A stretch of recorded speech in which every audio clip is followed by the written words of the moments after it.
Olá, eu sou o Caio e nesse vídeo nós vamos conversar um pouquinho sobre fila e pilha, né, que são conhecidos em inglês como queue and stack. Em JavaScript, a gente está acabando falando bastante, né, sobre JavaScript, é, mesmo que é para ser mais agnóstico, né, mas esses conceitos eles podem ser aplicados além, né, de uma linguagem específica, mas vai ter algumas particularidades, né? Igual está escrito aí já. Em JavaScript a gente usa um array para os dois, o que modifica é só a forma que a gente acessa, né? Mas o que seria, né?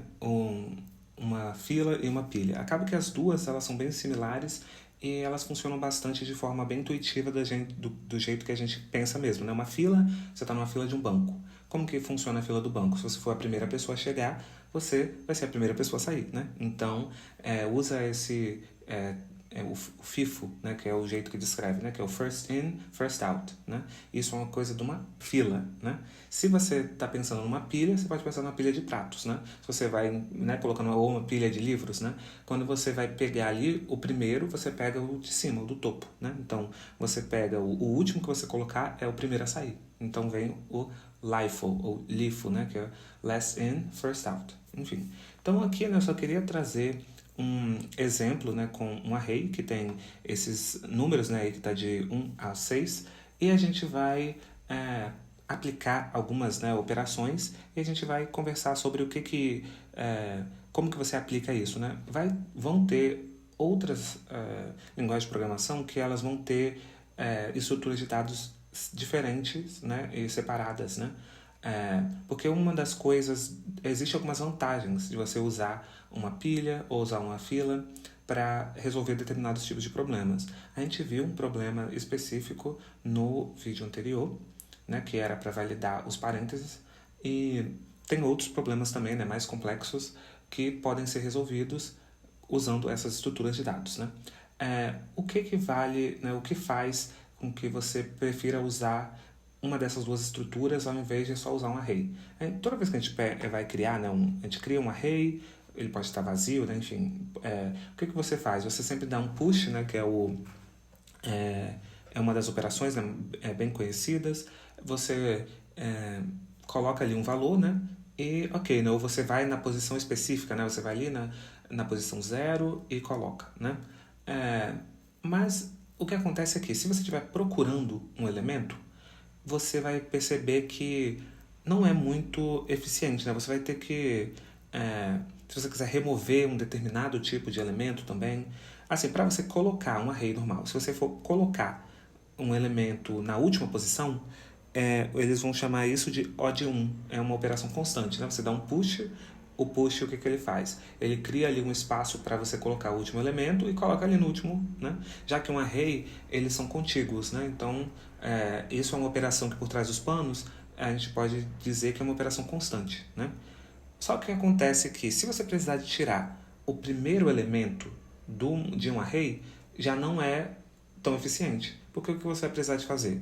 Você vai primeiro ter que retirar o primeiro elemento e isso vai criar um espaço vazio ali e você vai precisar de dar um shift, né, que eles falam, né? Você vai precisar de andar com todos os elementos e colocar eles numa posição para frente. Então, essa é uma operação ODN, né? Então, se você tiver 1 milhão de elementos, na hora que você tira o primeiro, você vai precisar de colocar cada um dos elementos na posição, né, menos um dela, e aí sim. Então, se você pensar, se você tiver uma outra estrutura de dados que você consegue fazer isso de forma eficiente, você vai preferir usar ela, né?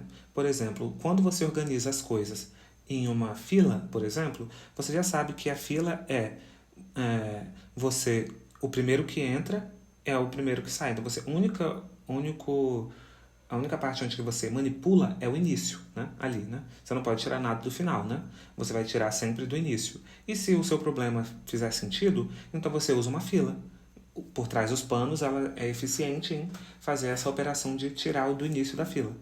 Igual você pode pensar o contrário, né? Se você tiver, dependendo do seu problema, você pode usar uma pilha, porque você sempre quer tirar, por exemplo, você está querendo sempre manipular o último elemento, né? Tirar o último elemento, colocar o último elemento. Como que seria isso no JavaScript, né? Então, para você fazer, né, igual a gente falou, a gente faz um push, né, essa é a operação.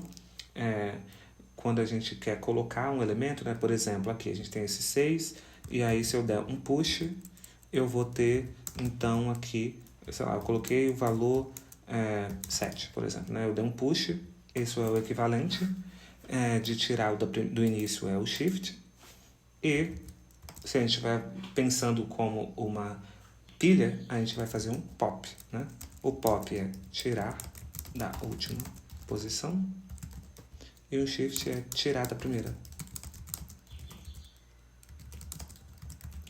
Isso em JavaScript são usados, né? A gente vai continuar usando o array, né? E a gente só vai fazer um shift ou um pop, né? E a gente sabe, né, que o push é o jeito que você coloca no final da fila, né? É isso, né? Tem diversos problemas, né, que a gente resolve e a gente consegue usar uma pilha ou uma fila para resolver. E é isso, né? Então, só botando aqui, né, um resumo, né? O que tirar e colocar na fila seria uma operação O de 1, né? A operação pop também seria O de 1, né? A questão do JavaScript, né, que tem que prestar atenção é que esse shift ele é uma operação O de n por conta de como que funciona o JavaScript, né? Ele usa um próprio array mesmo e ele precisa reorganizar ali o array. Mas se a gente for pensar em outras linguagens de programação, onde você já tem a fila, né, implementada em alguma estrutura de dados, um exemplo Python, você tem o deck, né, que funciona ali, né, como você usa, né, no geral para fazer uma fila. Então você teria ali você teria uma operação O de 1, né? Então é para ser uma O de 1. Mas em JavaScript tem essa questão aí, né, que como não tem, acaba que é uma operação O de n, mas isso é um detalhe, assim, né, dependendo de como você estiver implementando, pode ser que você pode assumir, né, que isso você pode dizer que é um O de 1 porque você está usando como se fosse uma fila, né? Isso vai tudo depender. Então é isso, espero que tenha ficado claro. Qualquer coisa pode deixar nos comentários e eu te vejo na semana que vem.